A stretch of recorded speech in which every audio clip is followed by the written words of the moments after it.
Hello dear students, आप सभी का स्वागत है एक बार फिर से हमारे यूट्यूब चैनल पर। आगामी परीक्षाओं के लिए सबसे महत्वपूर्ण हथियार है करंट अफेयर्स। आज की इस वीडियो में हम करने वाले हैं टॉप 10 करंट अफेयर्स जिनके पूछे जाने की सर्वाधिक संभावना बन रही है। चलिए वीडियो को स्टार्ट करते हैं। पहला प्रश्न है, ऑपरेशन सिंधु शुरू करने का उद्देश्य क्या है? ऑप्शन है भारत चीन सीमा पर सैन्य तैनाती। ऑप्शन बी है यूक्रेन से भारतीय नागरिकों की निकासी। ऑप्शन सी है ईरान में फंसे भारतीयों की निकासी। ऑप्शन डी है कोविड-19 टीकाकरण अभियान। जल्दी से इसका आंसर करेंगे कमेंट में। बहुत बढ़िया। जहां तक आपने इसका सही आंसर कर लिया होगा, ऑपरेशन सिंधु का जो उद्देश्य है वह है ईरान में फंसे भारतीयों की निकासी। ऑप्शन नंबर सी इसका सही आंसर है। हाल ही में ईरान पर इजराइल ने अटैक किया है क्योंकि वह न्यूक्लियर प्रोजेक्ट पर काम कर रहा था, और हाल फिलहाल अमेरिका ने भी पहली बार इसमें B2B बॉम्बर के थ्रू बॉम्बार्डिंग की है और विश्व युद्ध 3 होने की संभावनाएं बनती जा रही हैं। जिस तरह से ईरान लगातार मिसाइल हमले कर रहा है इजराइल पर, और इजराइल इस बार आयरन डोम के सहारे उन मिसाइलों को रोकने में नाकामयाब है। देखते हैं आगे क्या होता है इस युद्ध का परिणाम। दूसरा है, शहरी स्थानीय निकाय चुनावों के लिए मोबाइल आधारित ई वोटिंग प्रणाली लागू करने वाला पहला भारतीय राज्य कौन सा है?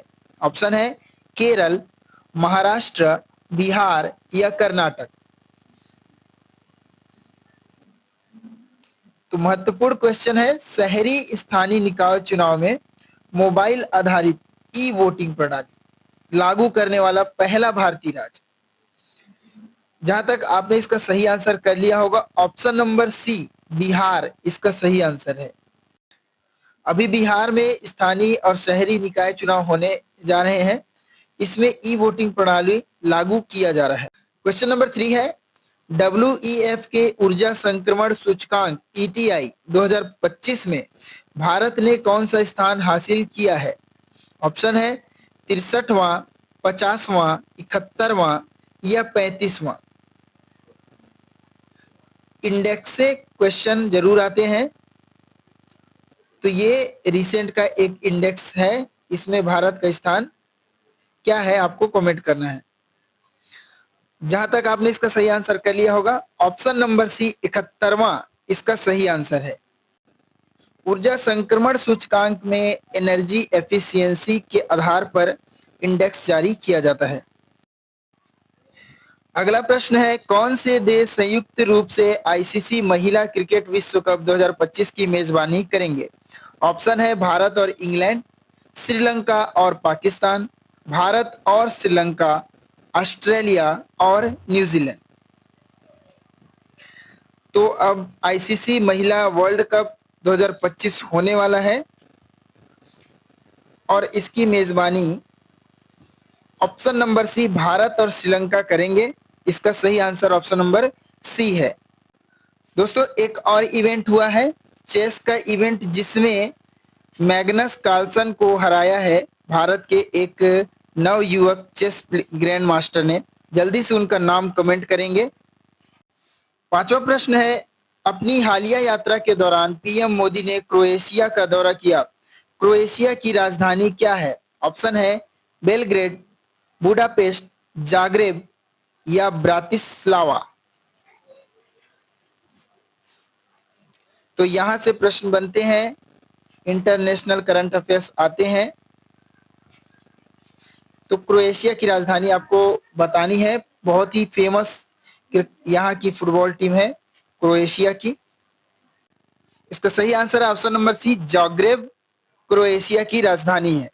छठवां प्रश्न है, 91वां G7 शिखर सम्मेलन 2025 कहां आयोजित किया गया था?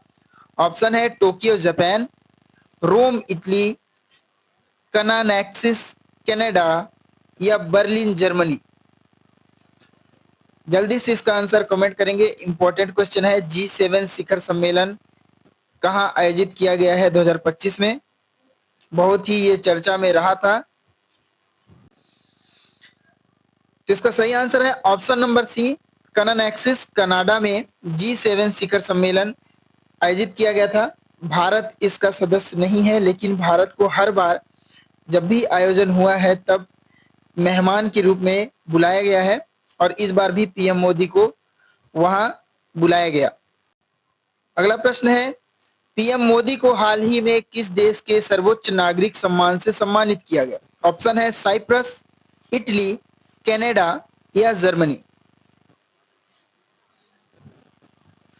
तो पीएम मोदी बहुत सारे सम्मान प्राप्त कर चुके हैं और इस बार फिर से उन्हें एक देश के सर्वोच्च नागरिक सम्मान से सम्मानित किया गया है। जल्दी से उसका आंसर कमेंट करेंगे। तो इसका सही आंसर है ऑप्शन नंबर ए, साइप्रस में ग्रैंड क्रॉस अवार्ड दिया गया है पीएम मोदी को, जो कि वहां का सर्वोच्च नागरिक सम्मान है।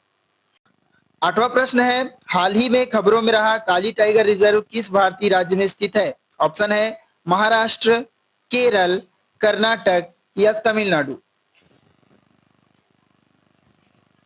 तो इंपॉर्टेंट क्वेश्चन है, एनवायरमेंट से क्वेश्चन पूछा जाता है और यह क्वेश्चन एनवायरमेंट कैटेगरी का है। इसका सही आंसर है ऑप्शन नंबर सी, कर्नाटक में है काली टाइगर रिजर्व। उत्तरी कन्नड़ में स्थित यह टाइगर रिजर्व इसलिए चर्चा में आया क्योंकि जो वन्य जीव शास्त्री हैं उन्होंने बताया कि यहाँ जंगल सफारी के कारण टाइगर्स को काफी नुकसान हो रहा है। 9वां क्वेश्चन है, आईएनएस अर्नाला किस प्रकार का जहाज है? ऑप्शन है परमाणु पनडुब्बी, मिसाइल विध्वंसक, पनडुब्बी रोधी, युद्ध उतले पानी का जहाज या विमान वाहक। तो ये हमारी सेना से संबंधित क्वेश्चन है। यहां से क्वेश्चन पूछे जा सकते हैं क्योंकि अभी युद्ध के हालात बने हुए हैं। पहले अब भारत पाकिस्तान का युद्ध हुआ, उसके बाद अब ईरान और इजराइल का युद्ध चालू हो गया है, अमेरिका भी इसमें शामिल हो चुका है। तो इसका सही आंसर ऑप्शन नंबर सी, पनडुब्बी रोधी युद्ध उथले पानी का जहाज है आईएनएस अर्नाला, जो कि भारत का एक स्वदेशी आईएनएस है। अंतिम क्वेश्चन है, विश्व मगरमच्छ दिवस प्रति वर्ष कब मनाया जाता है? ऑप्शन है 5 जून, 17 जून, 22 मई या 12 अगस्त। तो अगर अभी तक आपने हमारे चैनल को सब्सक्राइब नहीं किया है तो सब्सक्राइब कर लीजिएगा। मोस्ट इंपॉर्टेंट क्वेश्चन के एमसीक्यूज, मोस्ट इंपॉर्टेंट टॉपिक हम यहाँ कवर करते हैं और फ्री के टेस्ट सीरीज पीडीएफ कोर्सेस आपको यहाँ हम प्रोवाइड कराते हैं। तो हमारे चैनल के साथ बने रहिएगा। जल्दी से इसका आंसर कमेंट में करेंगे। जहां तक आपने इसका सही आंसर कर लिया होगा, ऑप्शन नंबर बी 17 जून, यह इसका सही आंसर है। धन्यवाद दोस्तों पूरी वीडियो को देखने के लिए। हमारे चैनल के साथ बने रहिए।